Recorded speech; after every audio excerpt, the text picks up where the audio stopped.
Hello बच्चों, let's read the question. Question says ABC is an equilateral triangle in which B perpendicular to CA meeting AC at E.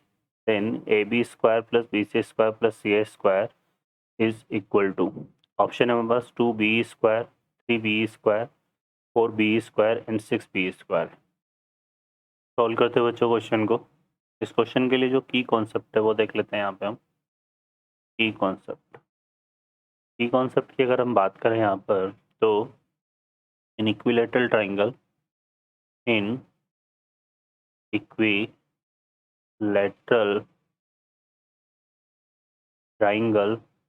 क्या होता है, all three sides are equal. All three sides are equal. ठीक है, equilateral triangle की जो तीनों sides होती है वो क्या होती है, इक्वल होती है. और अगर ट्राइंगल हमारे पास इस तरह से हो, राइट एंगल ट्राइंगल हो, ठीक है, यहाँ पर हमने क्या ले लिया, ए बी सी, तो यहाँ पे B C square equal to क्या हो जाएगा बच्चों, A B square plus A C square.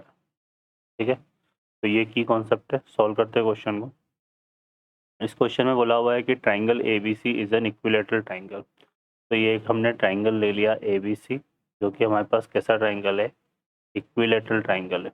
ठीक है, तो ये ए हो गया, ये बी और ये सी. ठीक है, अब हमारे पास क्या बोला हुआ है कि बी से हमने ये सी ए पर क्या ड्रॉ किया है, एक परपेंडिकुलर ड्रॉ किया है. ठीक है, तो ये हमने एक इस पर क्या ड्रॉ कर दिया, परपेंडिकुलर. ठीक है, बी से सी ए पे, जो कि इसको कहाँ मीट कर रहा है, ई पर. ठीक है, अब हमें इसकी वैल्यू बतानी है. एक तो यहाँ पर क्या होगा बच्चों, A B equal to B C equal to C A होगा, है ना. ये चीज़ हमारे पास रहेगी यहाँ पर. अब हम यहाँ पे जो है ट्राइंगल कंसिडर कर लेते हैं, कौन सा, बी सी ई. अब ट्राइंगल बी सी ई की अगर हम बात करें तो यहाँ से ये 90 डिग्री यहाँ है, तो बी सी क्या हो गया, हाइपोटेनस हो जाएगा, है ना. तो यहाँ से आ जाएगा हमारे पास B C square equal to क्या हो जाएगा, बी का स्क्वायर प्लस सी ई का स्क्वायर, है ना. ये बनेगा. क्लियर है. अब अगर देखो यहाँ से, तो चूंकि ये इक्विलेटरल ट्राइंगल है, तो ये जो बी ई है ये ऐसे को क्या करेगा, बाइसेक्ट. मतलब ये वाली लेंथ और ये वाली लेंथ क्या होगी, इक्वल होगी. ठीक है, तो यहाँ से हमारे पास क्या आ जाएगा, इसको हम बोल सकते हैं, तो ये जो है हमारे पास सी इक्वल टू क्या हो जाएगा, सी ई को हम लिख सकते हैं सी ई. ये कितना हो जाएगा, ये हो जाएगा ए सी अपॉन टू इक्वल. ठीक है, सी ई जो लेंथ है ना हमारे पास, ये सी ई लेंथ. ठीक है बच्चों, ये किसके इक्वल आएगी हमारे पास, ए सी अपॉन टू के इक्वल हो जाएगा ये, है ना. और ये जो ए सी लेंथ है ना, ये किसके इक्वल है, बी सी के.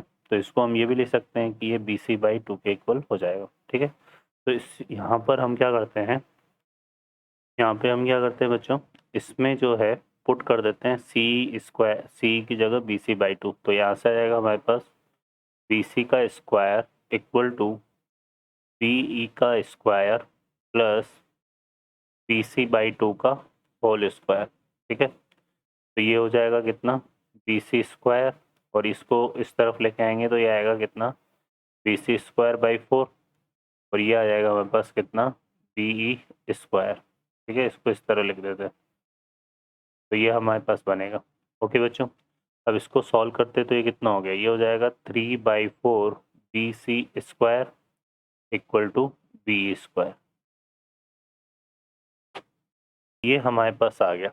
अब हमें क्या करना है, यहाँ पर हमें पता है कि यहाँ पे तीनों लाइन की साइड इक्वल है, तो A B square plus B C square plus C A square, इसकी वैल्यू अपने को चाहिए थी, है ना. तो ये इक्वल टू किसके इक्वल हो जाएगा, ये हो जाएगा 3, क्योंकि तीनों इक्वल है तो इसको 3 BC स्क्वायर लिख सकते हैं. तो यहाँ से आएगा 3 इंटू बी सी स्क्वायर की वैल्यू यहाँ से निकाले तो ये कितनी आएगी, 4/3 बी ई स्क्वायर. तो ये 3 से 3 कैंसिल हो जाएगा, तो यहाँ पे आ जाएगा 4B स्क्वायर. ठीक है, तो हमारे पास A B square plus B C square plus C A square equal to कितना आएगा 4b²। तो ये इसका आंसर बनेगा। ऑप्शन में अगर देखेंगे तो कौन सा करेक्ट हो जाएगा, सी ऑप्शन। ओके बच्चों, I hope you understand well. Best of luck. Thank you.